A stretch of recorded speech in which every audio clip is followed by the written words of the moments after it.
And this is Northstar with another episode of my Northstar Talks Politics. Now, today I thought I'd just do a really quick bit about genetically modified organisms. I have been eating a bit of food, as a human being is wont to do. And of course, I noticed on the back, oh, we make this with non-GMO ingredients nonsense, which a lot of foods will say, since a lot of things there aren't actually any genetically modified variants of that crop that even exist. So it's trivial to do that because everything is non-GMO. But it's silly. Saying this is someone who has training in biology and who's also a socialist, for what that has done to help me see society a little more scientifically and more objectively.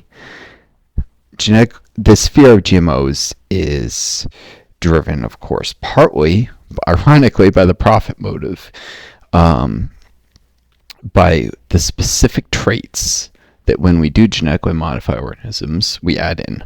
The worst culprit by far is Roundup Ready crops, and creating these crops that are genetically modified mainly to be able to survive much higher exposure to herbicides, some of which can be bad for human health.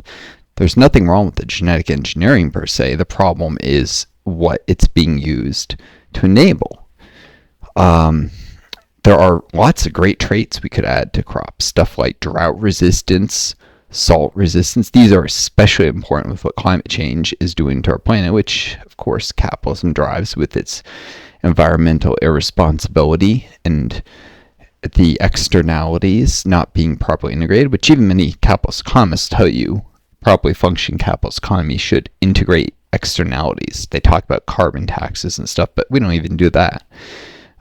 We consider that socialist, even though that's literally something capitalist economists will tell you is necessary, because companies don't pay the price of all the damage they do.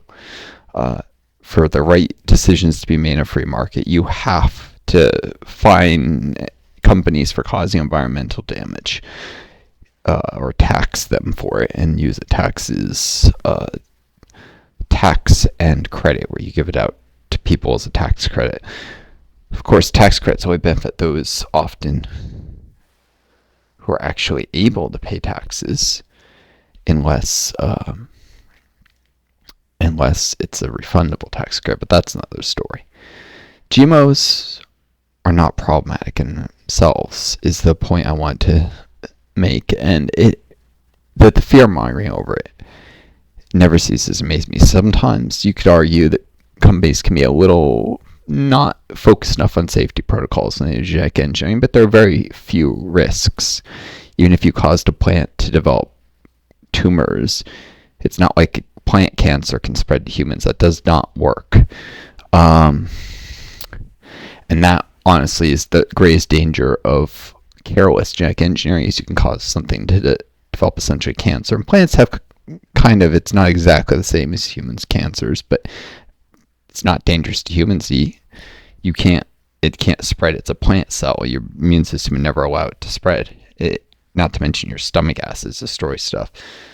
And that would only be with really careless engineering, when you insert genes in the wrong places, and those crops would be probably selected against anyways. Even by the engineering process, you'd look at it like, this plant looks ugly, it's covered in tumors, I'm not going to sell the seed for this. And it wouldn't harm humans to eat it regardless. As I was mentioning, drought is becoming more common with climate change.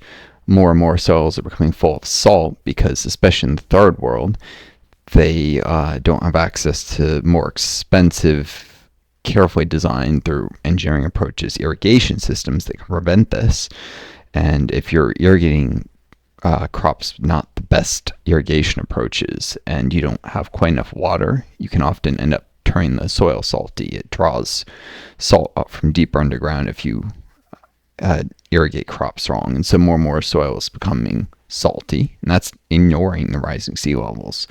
It can happen deep inland, this mechanism. And there are droughts, so we need to be genetically modifying crops to withstand these. Otherwise, there's going to be massive famines that could potentially kill billions of people.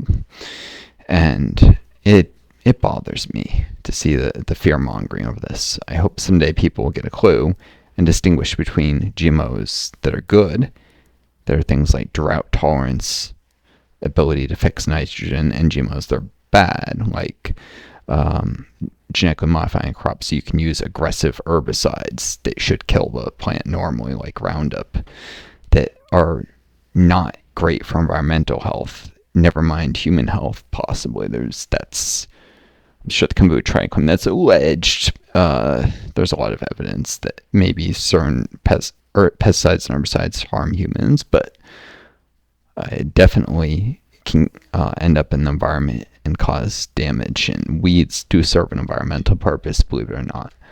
So you don't necessarily want to kill them all off.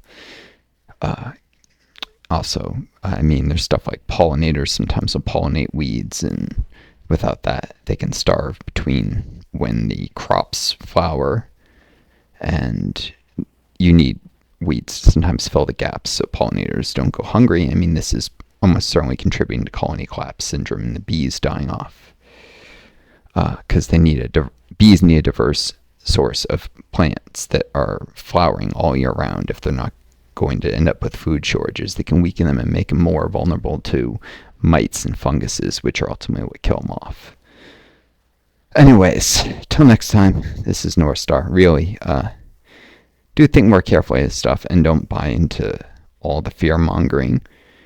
Often there may be legitimate dangers, but they're lost in the weeds of people not distinguishing between not all GMOs are the same. There are traits that are very good for the environment and ones that are bad. There are responsible and careful ways to do things, and they're sloppy, careless. I will admit, I don't really trust Monsanto to be doing the genetic engineering because they've tended towards aggressive herbicides and such, but there are other companies that may have a more environmentally responsible approach. So it's not that GMO is universally bad. I do, and I hope you enjoyed this short talk.